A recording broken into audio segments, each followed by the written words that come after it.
Assalamualaikum warahmatullahi wabarakatuh. Ketemu lagi bersama saya Kartia di channel YouTube saya Grade Matematika. Jangan lupa like dan subscribe. Oke, hari ini kita bahas materi logaritma.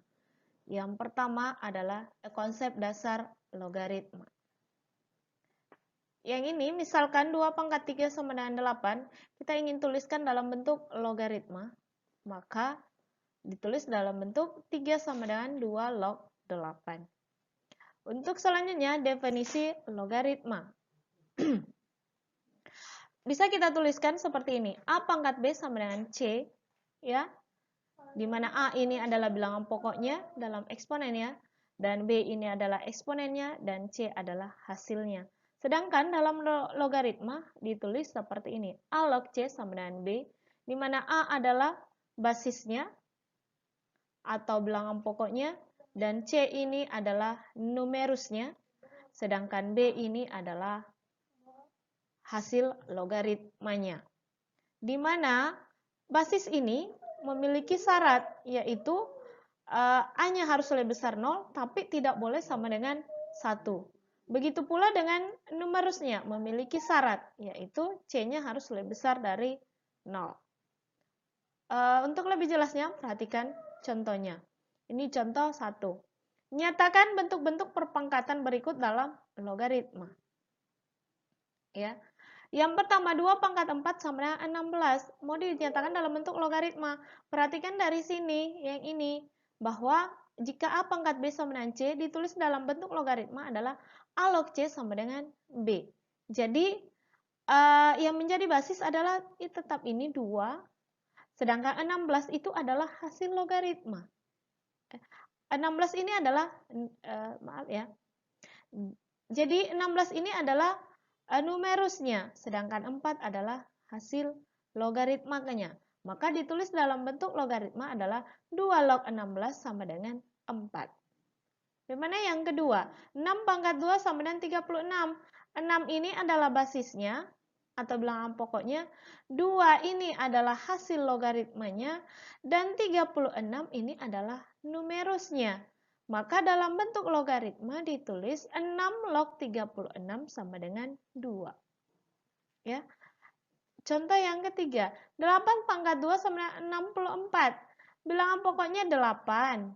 64 adalah numerusnya. 2 adalah hasil logaritmanya, maka ditulis dalam bentuk logaritma 8 log 64 sama dengan 2. Ya. Contoh yang kedua yaitu nyatakan bentuk-bentuk logaritma berikut dalam perpangkatan. Jadi dalam bentuk logaritma mau ditulis dalam bentuk perpangkatan.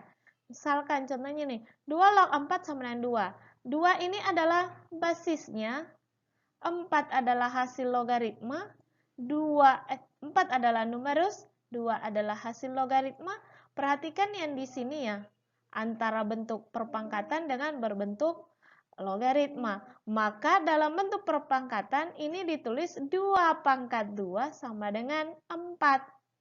Yang kedua, 5 log 125 sama dengan 3. Dalam bentuk perpangkatan ini 5. Sedangkan hasil logaritma itu dalam eksponen adalah eksponennya. Dalam bentuk perpangkatan berarti 5 pangkat 3 sama dengan 125. Yang ketiga, 3 log akar 3 sama dengan 1/2. Maka ini 1/2 adalah eksponennya dan 3 adalah basisnya. Berarti 3 pangkat 1/2 sama dengan akar 3. Oke, contoh yang ketiga. 3 log 27 sama dengan berapa? Berarti di sini dalam hasil logaritma adalah eksponen. Berarti dari basis ini. Berarti 3 pangkat berapa? Hasilnya 27. 3 pangkat 3. Kemudian yang kedua, 4 log 64 sama dengan berapa? Berarti ini bilangan pokoknya 4. 4 pangkat berapa? Hasilnya 64.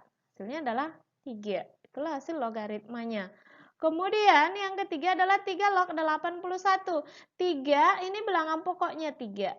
Berarti 3 pangkat berapa? Hasilnya 81. Inilah hasil logaritmanya. Itu 3 pangkat 4. Ya.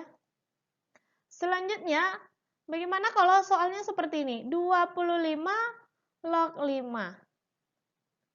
Ini ada ya, 25 pangkat berapa hasilnya? Ya, pangkat berapa hasilnya 5. Kan agak ribet ya. Maka soal seperti ini kita bisa selesaikan dengan menggunakan sifat-sifat logaritma. Oke, selanjutnya sifat logaritma. Sifat logaritma yang pertama yaitu a log 1 sama dengan 0. Jadi jika numerusnya 1, pasti hasil logaritmanya adalah 0. Contohnya ini, 2021 log 1 hasilnya 0. Kenapa? 2021 pangkat berapa hasilnya 1? Ya pasti 0 kan? Kan di materi eksponen sudah dibahas bahwa jika bilangan berpangkat 0 hasilnya 1. Oke, selanjutnya sifat yang kedua. A log A sama dengan 1. Jadi jika basis sama dengan numerus, maka nilainya adalah 1. Ya. Contohnya nih, 2021 log 2021 pasti hasilnya 1. Artinya 2021 pangkat berapa hasilnya 2021? Ya pangkat 1. Nih kan. Itu ya sifat logaritma. Sifat logaritma yang ketiga adalah A log B ditambah A log C sama dengan A log BC. Jadi ini jika ditambah itu bisa menjadi kali ya. Ini BC selama basisnya sama ya. Contohnya ini, 2 log 4 ditambah 2 log 8. Ini saya hapus dulu ini. Oke. Ini ya, 2 log 4 ditambah 2 log 8. Ini kan tambah, basisnya sama. Maka bisa ditulis 2 log 4 kali 8. Kita kasih dalam kurungnya ini. Dimana 4 kali 8 itu sama dengan 32. 2 log 32 itu berapa? 2 pangkat berapa hasilnya 32? Hasilnya adalah 5. Berlaku kebalikannya ya, A log B ditambah A log C sama dengan A log BC, atau A log BC itu sama dengan A log B ditambah A log C. Contohnya ini, misalkan yang diketahui 2 log 32. Ini kita bisa, ini sebenarnya tanpa sifat bisa langsung ya. 2 pangkat berapa hasilnya 32? Ya pasti 5 ya. Bisa dituliskan seperti ini. 2 log, ini kan bisa 32 itu bisa dituliskan dalam bentuk perkalian yaitu 4 kali 8 atau 8 kali 4 atau ya dengan bilangan pokok 2 supaya memudahkan ya. Kita cari perkalian dua bilangan yang bisa diselesaikan dengan bilangan pokok 2 ya. Oke. Di sini berarti dia ini ya, berarti 2 log 4 ditambah 2 log 8. Ini kan perkalian, bisa menjadi tambah. Jadi 2 log 4 ditambah 2 log 8. Ya. Dimana diperoleh 2 log 4 itu 2, 2 log 8 itu 3, 2 tambah 3 sama dengan 5. Sama ya. Oke, selanjutnya sifat yang keempat, yaitu A log B dikurang A log C sama dengan A log B per C. Ini sifat logaritma, jadi kalau yang seperti ini yang ketiga ini kalau tambah berarti numerusnya dikali, kalau kurang numerusnya dibagi. Oke, ini juga berlaku sebaliknya ya. Jadi A log B dikurang A log C sama dengan A log B per C, atau A log B per C itu sama saja A log B dikurang A log C. Contohnya yang ini, 2 log 16 dikurang 2 log 4. Sebenarnya tanpa sifat ini bisa diselesaikan ya. 2 log 16 itu berapa? 2 pangkat berapa hasilnya? 16. 2 pangkat 4 kan? Sedangkan 2 log 4 itu hasilnya ini 4. Ini 2. 4 kurang 2, 2. Kita coba gunakan sifat. Berarti sama dengan 2 log 16 per 4. 16 bagi 4 itu berapa? 4. Berarti 2 log 4. 2 log 4 itu sama dengan 2. Sama kan? Ini 4 kurang 2. Hasilnya 2. Oke. Sifat logaritma yang kelima, yaitu A log B berpangkat N. Itu sama saja dengan N kali A log B. Ingat ya, sifat logaritma ini berlaku kebalikannya juga ya. Jadi, bisa contohnya ini, 3 log 27. Ini sebenarnya tanpa menggunakan sifat, bisa diselesaikan 3 pangkat berapa hasilnya 27 ya 3. Kita gunakan sifat 27 ini kita bisa ubah ke dalam bentuk bilangan pokok 3 dalam bentuk eksponen, berarti 3 log 3 pangkat 3. Berdasarkan sifat yang ini, jadi berdasarkan sifat ini, maka ditulis 3 kali 3 log 3. Di mana 3 log 3 ini hasilnya adalah 1. Berarti 3 kali 1 sama dengan 3. Oke, sifat selanjutnya yang keenam yaitu A pangkat M log B berpangkat N sama dengan N per M A log B. Jadi ini basis dan numerus sama-sama memiliki eksponen. Maka penyelesaiannya adalah eksponen dari numerus dibagi dari eksponen basis dikali A log B. Contohnya seperti ini, 27 log 9. Ini agak ribet kan, 27 pangkat berapa hasilnya 9. Kan agak susah. Maka kita gunakan sifat ini. Berarti kita ubah dulu ke dalam bentuk eksponen ini yang basisnya dan numerusnya. Sama-sama kita ambil bilangan pangkat 3. Berarti 3 pangkat 3. 27 itu sama dengan 3 pangkat 3. Sedangkan 9 sama dengan 3 pangkat 2. Berarti ini ingat ya, yang menjadi dalam pembagiannya ingat, yang pangkat numerus dibagi pangkat eksponen dari basisnya, yang ini. Berarti 2 per 3 dikali 3 log 3. Di mana 3 log 3 itu hasilnya adalah 1, berarti hasilnya sama dengan 2 per 3. Karena 2 per 3 kali 1. Oke, kita lanjut sifat yang ketujuh. Yaitu A log B sama dengan 1 per B log A. Jadi ini A log B bisa dituliskan dalam bentuk 1 per B log A. Ingat ya, di sini basis dan numerusnya bertukar posisi. Contohnya ini, 27 log 3. Ini bisa ditulis 1 per 3 log 27. Ya, ini sebenarnya bisa diselesaikan juga menggunakan sifat yang keenam saya. Maka 3 log 27 itu berapa? Berarti 3 pangkat berapa? Hasilnya 27. 3 pangkat 3 berarti 1 per 3. Karena 3 kali 3 log 3 hasilnya 1. Oke, sifat logaritma yang berikutnya yaitu yang ke-8 A log B dikali B log C sama dengan A log C. Ini perhatikan ya, yang di sini jika numerusnya yang ini sama dengan basis yang perkalian bentuk logaritma berikutnya, maka hasilnya adalah yang ini. A log C. Bu, bagaimana kalau A log B dikali B log C dikali C log D? Ya, hasilnya adalah A log D. Begitu pula seterusnya. Selama perhatikan yang ini, jika di sininya sama. Oke.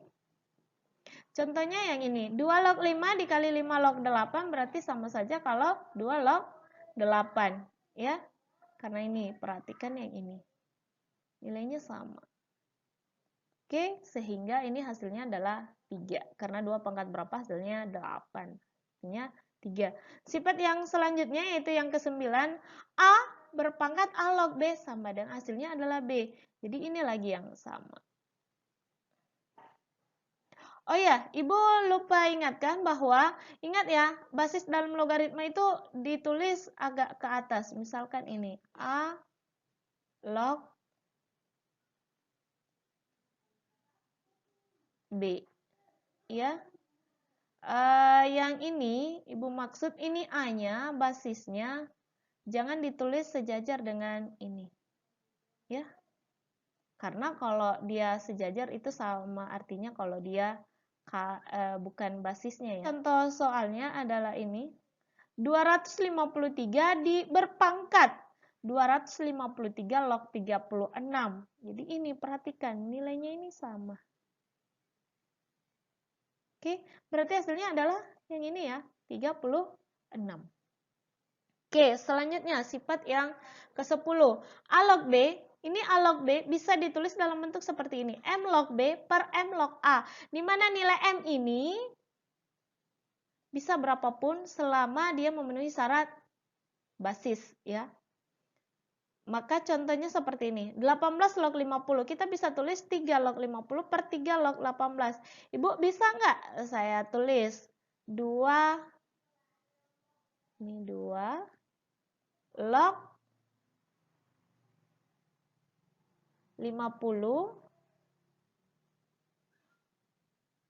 per 2 log 18. Ya, bisa. Ini nilainya sama. Selama yang ini duanya sama ya. Yang tidak bisa itu yang nilainya berbeda. Kalau 3 log 50 per 2 log 18 itu tidak sama dengan nilai ini. 18 log 50. Oke, sifat yang terakhir yaitu A log B per C sama dengan minus A log C per B. Jadi kalau misalkan ini, jika A log B per C itu bisa ditulis dalam bentuk minus A log C per B. Yang ininya dibalik, minus ya. Kita bisa lihat, soalnya seperti ini. 2 log 2 per 4 itu pasti sama dengan minus 2 log 4 per 2. Kita lihat. 2 per 4 itu kita sederhanakan 1/2, dikurang ini, 4 bagi 2 kan 2. Ini hasilnya berarti minus 2 log 2. Oke, ini 1/2 ini bisa ditulis menjadi 2 pangkat minus 1 kan, dimana 2 log 2 itu hasilnya minus 1 ya. Nah, ini berdasarkan sifat berarti minus 1, 2 log 2 hasilnya adalah minus 1. Iya kan, terbukti dia nilainya sama. Oke? Untuk hari ini untuk kali ini cukup sekian untuk konsep logaritma, definisi logaritma dan sifat-sifat logaritma. Jika ada saran, kritik, dan masukan silahkan tinggalkan di kolom komentar. Sekian dari saya akhiri dengan ucapan Assalamualaikum warahmatullahi wabarakatuh. Jangan lupa subscribe ya.